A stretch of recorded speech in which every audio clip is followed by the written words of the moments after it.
کہ علم اور ہدایت کی مثال کس سے دی ہے؟ بارش سے اور زمین سے. جیسے بارش زمین کو زندہ کر دیتی ہے اور اس میں اپج آتا ہے، گھاس اور سبزے اور اناج تمام چیزیں سے پیدا ہوتی ہیں، اگتی ہیں، ایسے علم و ہدایت مردہ دلوں کو زندہ کرتا ہے. جیسے بارش مردہ زمین کو زندہ کر دیتی ہے، ایسے علم مردہ دلوں کو زندہ کرتا ہے. تو ہمارے دل زندہ ہو جانا چاہیے. علم حاصل کرنے کے بعد ہمارے دل کیسے ہونے چاہیے؟ آپ احادیث پڑھتے ہیں، رسول اللہ کے اقوال پڑھتے ہیں، اصحاب نبی کے افعال پڑھتے ہیں، واقعات پڑھتے ہیں. یہ سب پڑھنے کے بعد آپ کے دلوں میں جلا پیدا ہونا چاہیے، روحانیت ہونی چاہیے، مادیت سے دوری ہونا چاہیے. آپ کی روحانی طاقت، اللہ سے علاقہ، تعلق بڑھ جانا چاہیے.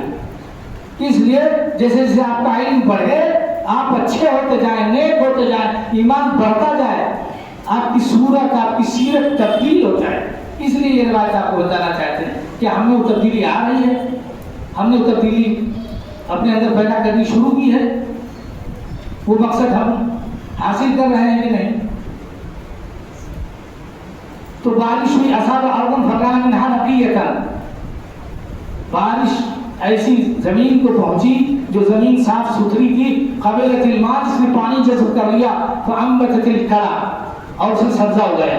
دو کام کیا زمین نے، بارش کو اپنے اندر جذب کر لیا اور سبزہ اگایا. تو خود فائدہ لیا اور سبزہ جو اگا اس سے دوسروں کو فائدہ ملے گا. یہ پتا ہے پہلے یہ عالم بعمل کی مثال ہے کہ آپ نے علم کو لیا اور دوسروں تک پہنچا، خود بھی فائدہ لیا، اس پر عمل کرنے لگے، سبزہ اگایا اور اس نے فائدہ دیا. والعشب الکثیر، اور بہت ساری سبزیاں اگائی، گھاس. وکانت منہا اجادب، آج جب کہتے ہیں قحط زدہ اور سخت زمین. امسکت الماء، ایک دوسری زمین ہے. یہ زمین تھی جس نے اپنے اندر پانی کو جذب کیا اور سبزہ اگایا. ایک زمین تھی جس نے سبزہ نہیں اگایا، اس کے اندر گڈھا تھا، اس نے پانی کو روک لیا. امسکت الماء فنفع اللہ بہ الناس، تو اللہ تعالیٰ نے اس کے ذریعے لوگوں کو فائدہ پہنچایا. اس گڈھے سے زمین نے گڈھے میں پانی جمع کر لیا، اسے دوسرے لوگوں نے سینچائی کیا، کسانوں نے فائدہ لیا، جانوروں نے پیا. زمین کو کیا ملا؟ کچھ نہیں ملا. تو ایسے عالم کی مثال ہے جو دوسروں کے ہاں تقریریں کرنے جاتا ہے، خود نماز پڑھتا نہیں ہے. یہ عالم بے عمل کی مثال ہے. یہ عالم بے عمل کی مثال ہے کہ اس کے علم سے دوسرے فائدہ لیتے ہیں. تو آپ کے علم سے پہلا فائدہ تو اپنا لینا چاہیے. تو یہ دوسروں کو فائدہ دیتا ہے اور خود فائدہ لیتا نہیں ہے. تو فنفع اللہ بہ الناس فشربوا وسقوا وزرعوا واصابت منها طائفة اخرى، ایک دوسری زمین پر بارش اتری. انما هي قيعان، چھچل زمین ہے، سخت ہے. لا تمسك ماء ولا تنبت كلعا، نہ تو پانی روکتی ہے اپنے اندر، نہ سبزہ اگاتی. تین طرح ہو گئے. یہ زمین کیا کرتی ہے؟ نہ اپنے اندر اس نے پانی لیا، نہ روکا، نہ خود بھی فائدہ لیا، نہ دوسروں کو. فذلک من فقہ فی دین اللہ، یہ اور آگے اس کی تشریحات، آگے اس کی پوری اسی کی تشریحات. تو وہ آدمی جس نے دونوں فائدہ لیا، خود بھی علم حاصل کیا، دوسروں کو فائدہ دیا، اس زمین کی طرح ہے جس نے خود فائدہ لیا اور سبزہ اگایا، اور جس میں پانی تالاب تھا وہاں جمع ہو گیا، دوسروں نے فائدہ لیا، خود نہیں لیا. حدیث میں اس کی تعریف کی گئی ہے. اللہ کے نبی نے فرمایا ہماری کوئی بات کوئی سنے اور دوسروں کو پہنچائے تو اللہ تعالیٰ اسے سبز و شاداب رکھے. تو کیا آپ سمجھتے ہیں اس بے عمل کے لیے آپ نے یہ بات کہی ہے؟ اسے تو فائدہ ملا، تو اپنا فائدہ اٹھا نہیں پا رہا ہے، تو اپنا فائدہ اٹھا نہیں پا رہا ہے. تو دو لوگ گویا اصل پہلا والا صرف اللہ کو صحیح مطلوب ہے، دوسرے والے سے دوسرے فائدہ اٹھا رہے ہیں، خود فائدہ نہیں اٹھا. تیسرے والے سے نہ خود فائدہ اٹھایا نہ دوسروں کو فائدہ دیا. تو ہمارا آپ کا شمار کہاں رکھتے ہیں اپنا؟ ہم جو علم حاصل کرتے ہیں، جتنا ہم پڑھتے ہیں، ایک سوال قیامت کے دن وہ بھی ہونے والا ہے نا کیا سوال کہ آپ نے جو ماذا عملہ فیما علما، ایک سوال اللہ تعالیٰ تمام لوگوں سے کرنے والے ہیں، وہاں یہ نہیں پوچھا جانے والا ہے کہاں کی سرٹیفکیٹ تمہارے پاس تھی. سمجھ گیا؟ صرف جتنا تم نے سیکھا اس پر عمل کتنا کیا ہے، یہ سوال کیا جانے والا ہے ہم میں ہر چھوٹے بڑے سے. تو وہ سوال کا جواب ہمارے پاس ہے کیا؟ جتنا آپ سیکھ رہے ہیں اس پر عمل کر رہے ہیں کیا؟ وہ دوسروں تک پہنچا رہے ہیں کیا؟ اگر ہم وہ حق نہیں ادا کر رہے ہیں تو پتہ چلا ہم خیانت کر رہے ہیں اپنے گھر والوں کی، اپنے رشتہ داروں کی، قوم و ملت کی، جو ادارے کے ساتھ تعاون کرتے ہیں، سب قوم و ملت کے تمام افراد کی ہم ان کے ساتھ غداری کرتے ہیں، خیانت کرتے ہیں اور اپنی زندگی میں برباد کرتے ہیں. تو ہمارا نام کام کہاں ہے؟ ہم موازنہ کریں اور دعا کریں کہ ہم پہلے لوگوں میں شریک ہو جائیں. ہم کن لوگوں میں ہو جائیں؟ پہلے لوگوں میں ہماری شرکت ہو، ہمارا حصہ ہو، اور اب تک ہم نے اگر کوتاہی کی ہے تو ہم ان لوگوں میں پھر سے ہو جائیں. اللہ ہم سب کی حاضری قبول فرمائے اور ہم جو کچھ حاصل کرتے ہیں اللہ اس پہ عمل کی توفیق دے اور خلوص الہیت دے، اور ہماری بنیاد پر ملک اور قوم سب کو فائدہ پہنچے، ہمارے خاندان کو اور امت محمد کو بھی فائدہ پہنچے. اور ہم اگرچہ ایک جز ہیں لیکن ایک پوری امت مسلمہ ایک گھر کی طرح، اس کی ایک اینٹ ہے. اگر ایک اینٹ ہم خراب ہو گئے، پوری امت مسلمہ کے ایک گھر کی طرح، ایک عمارت کی طرح، اور ہم اس کی ایک اینٹ ہیں. اگر ہم خراب ہو گئے تو ایک اینٹ اگر خراب ہو جائے، کسی جگہ سے ایک اینٹ آپ نکال لیجئے اور اپنے کو سمجھیے تو گھر اچھا لگے گا آپ کا؟ بالکل اچھا نہیں لگے گا، وہ عیب دار لگے گا. تو آپ کی اگر صحت خراب ہو جائے، بیڑی پی کر کے، گٹکا کھا کر کے، شراب پی کے، الٹا سیدھا کر کے، اور وہ منجن جو نشہ آور وہ استعمال کر کے، تو آپ کی صحت کا خراب ہونا امت مسلمہ کے ایک فرد کا خراب ہونا ہے. اور قرآن مجید کی عظمت اور اس کی قوت کا کمزور ہو جانا، آپ کا خراب ہو جانا. آپ ایک تعلیم میں شیطان آپ کے پیچھے رکھتا ہے نا، اس لیے آپ مضبوط رہیے کہ شیطان آپ سے پیچھے رکھ جائے. آپ شیطان نہیں، شیطانی حرکتیں نہیں کیجیے. تو اللہ ہم سب کی حاضری قبول فرمائے، ہم سب کے آنے کا جو مقصد ہے ادارے میں اسے حاصل کرنے کی توفیق ہم کو فرمائے، اور یہ کہ تمام دنیا میں ہم نیکی پھیلائیں اور جب تک زندہ رہے ایمان پر رہے. وآخر دعوانا الحمدللہ رب العالمین.